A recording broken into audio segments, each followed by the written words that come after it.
जय महाकाल। इस वाली वीडियो में सीखते हैं कि शेयर खरीदना कैसे है, बेचना कैसे है। How to sell and how to buy के लिए वीडियो है। जैसे ही खोला, ये सामने निफ्टी की कंडीशन आ गई। यहाँ से यही आइडिया लग जाना है कि आज मार्केट की कंडीशन क्या है। सपोज अगर ये 16,000 यहाँ पे 17 की जगह 16 हो, इसका मतलब मार्केट नीचे चलेगी और ये सही टाइम है शेयर खरीदने का। और अगर ये 19 हो जाए या 20 हो जाए तो ये एक बढ़िया टाइम है जो आप कुछ सेल कर दें।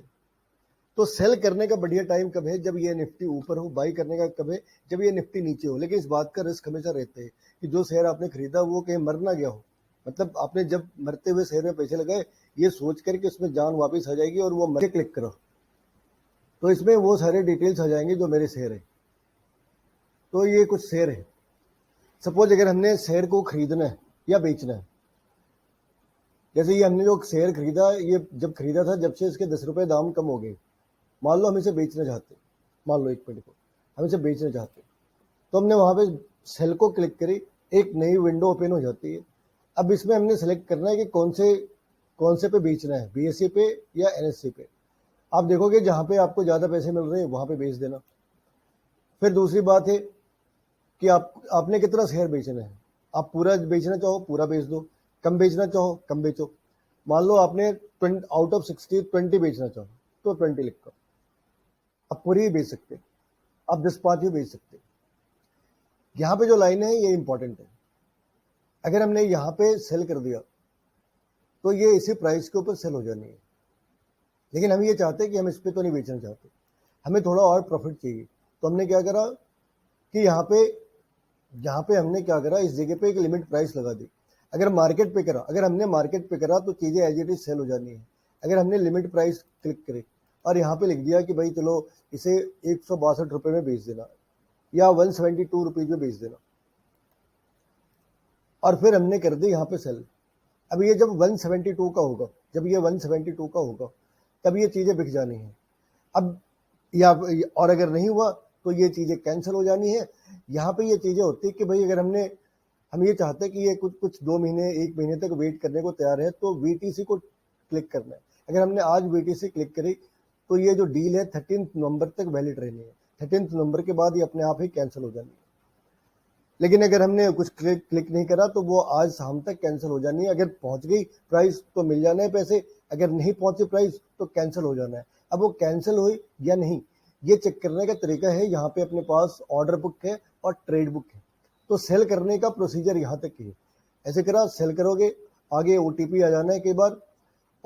और यहाँ पे एक चीज और भी इंपॉर्टेंट है, यहाँ पे लिखा होता है get instant cash at the no extra cost. कई बार क्या होता है जब आप इसे क्लिक ना करो तो ये शेयर आपके अकाउंट में आने में 2 से 3 दिन का टाइम लग जाता है। लेकिन अगर आपने इसको ऐसे कर दिया तो ये आधे घंटे के अंदर जो भी आपका सेलिंग अमाउंट है, वो प्रॉफिट है लॉस है सेकेंडरी मैटर है, जो आपका अभी मार्केट के हिसाब से पैसे बन रहा है वो आपके अकाउंट में 30 मिनट के अंदर आ जाना है। ये जो एटीएम है ये सारे शेयर्स के ऊपर अवेलेबल हो ऐसा जरूरी नहीं है। कुछ शेयर्स के ऊपर अवेलेबल है, कुछ शेयर्स के ऊपर अवेलेबल नहीं है। इसमें एक चीज और भी है, एमटीएफ। ये BTST by today cell tomorrow इस तरीके का है, जिसे ट्रेडिंग करना हो उसके लिए बढ़िया है। जो इंट्राडे मतलब सेम डे पे के ऊपर आप ट्रेडिंग कर रहे हैं, इन सारी चीजों के बारे में भी डिस्कस नहीं कर रहे। एमटीएफ क्या है? एमटीएफ जैसे सपोज अगर हमने यही एमटीएफ में लिया, ठीक है।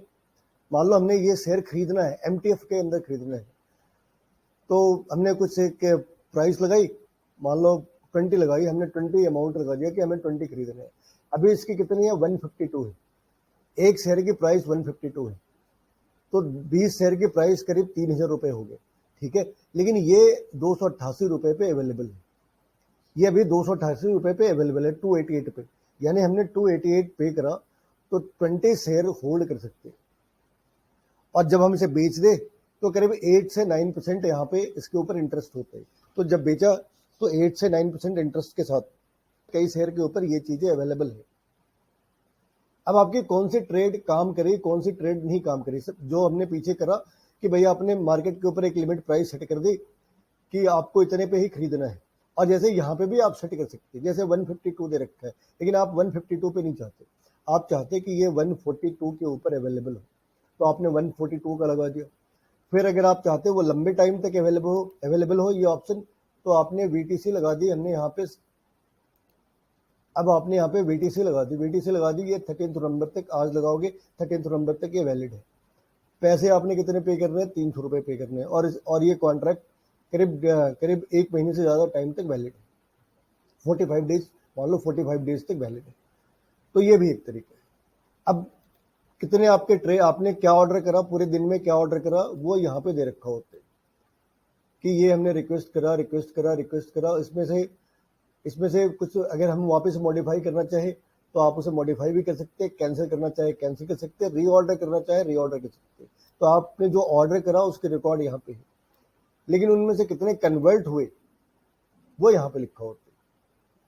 जैसे आज के जो, अगर हम 30 सितंबर की बात कर ले तो 2 यहाँ पे हमने 5-6 ट्रेडिंग करी, लेकिन 2 कामयाब रहे, बाकियों में जो प्राइस हमने सेट करी वो वहां तक नहीं पहुंची, तो वो कैंसिल हो गई बाय डिफॉल्ट। ये 2 कैंसिल नहीं हुई, ये 2 प्राइस आज उस जगह पे पहुंच गई और ये डील फाइनल हो रखा है। तो ये खरीदने का तरीका है, यही बेचने का तरीका है, खरीदने और बेचने का तरीका बताया। अब एक बार फिर से देख लेते हैं, इसे समराइज कर लेते हैं कि कैसे खरीदे और कैसे बेचे। एक बारी से वापस करते हैं। सपोज हमने एक शेयर ले रखा है, ये शेयर ले रखा है, हमने इस वाली शेयर को और भी खरीदना है तो बाई करो। किस वाले स्टॉक एक्सचेंज से खरीदना है तो NSE के अंदर 2 रुपए कम है तो 2 रुपए कम को सिलेक्ट करो। अब दोनों तरीके, कैश बाई करना हो तो यहाँ पे लिख दिया 4 क्वांटिटी डाल दी, लेकिन इस वाली प्राइस के ऊपर खरीदना नहीं चाहते, कितने पे खरीदना चाहते हैं तो मान लो हमने यहाँ पे 62 डाल दी।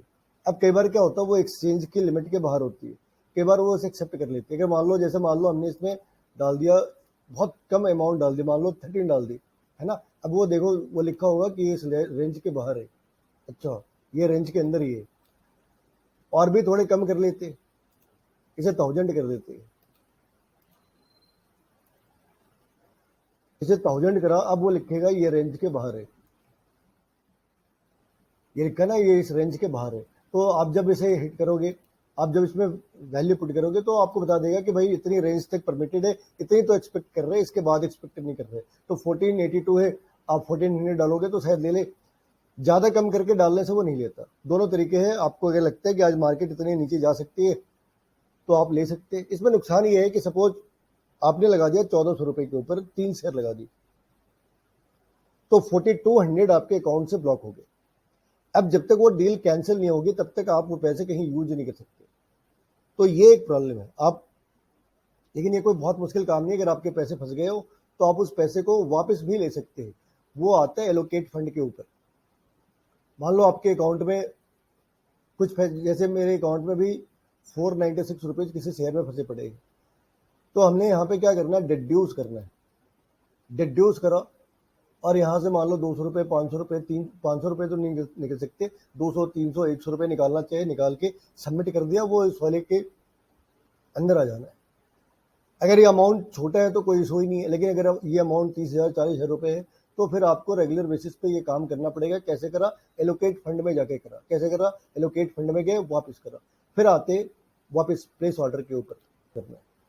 तो बाई करना, सेल करना, कैश बाई करना और मार्जिन बाई करना, जितनी चीजें हम लोगों ने सीखी। जो आपने ऑर्डर करा वो ऑर्डर बुक के अंदर है, जो चीजें फाइनलाइज हो गई वो ट्रेड बुक के अंदर है। इतनी सारी चीजें इस वीडियो के अंदर सीखा। अभी जो सीखना बाकी है, कौन से शेयर में पैसे लगाए और कौन से शेयर बेच दे, वो अगली वीडियो